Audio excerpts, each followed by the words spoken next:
High, কেমন আছো তোমরা সবাই? আশা করি সবাই তোমরা খুব ভালো আছো। তো আজকে সানডে, সকালবেলা চা খেতে খেতে দিনটা শুরু করলাম। এই যে মা, আমি, বোন তিনজনে মিলেই চা খাচ্ছি আর গল্প করছি। তো দেন চা খাওয়া হয়ে গেছে, তারপর বাকি কাজ করছিলাম। আর আজকে মা সকালে বানিয়েছে হচ্ছে চিড়ের পোলাও, যেটা খেতে হয়েছিল খুবই ভালো। তো চিড়ের পোলাওয়ের মধ্যে মা একটু পনিরও দিয়েছিল, যেহেতু পনির ছিল তাই। আর আজকে দেখো আকাশটা এত সুন্দর লাগছে। তো আমি তো প্রত্যেক রোববার করেই ছাদে যাই, রোজ যাওয়ার সবসময় সময় হয় না, তাই একটু ছাদে গেছিলাম জামা কাপড়ও মেলতে। আর এই যে আমার গাছগুলো তোমাদের সাথে একটু শেয়ার করছি। আর ওয়েদারটা তো দারুণ ছিল, যদিও দুপুরের পর থেকে রোদ উঠে গেছিলো, বাট যেটুকু স্টিল ছিল সেটাই তোমাদের সাথে শেয়ার করলাম।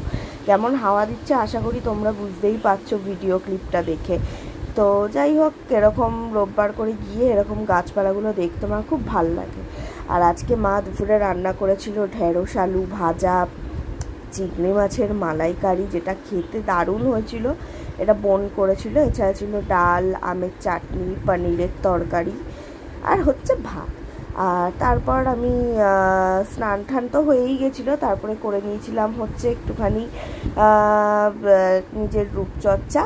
আর হ্যাঁ, আজকে রাতে না এই দইটা আমি এনেছিলাম, তো এটা রাতের বেলা ভাগ করে সবাই মিলে খেলাম।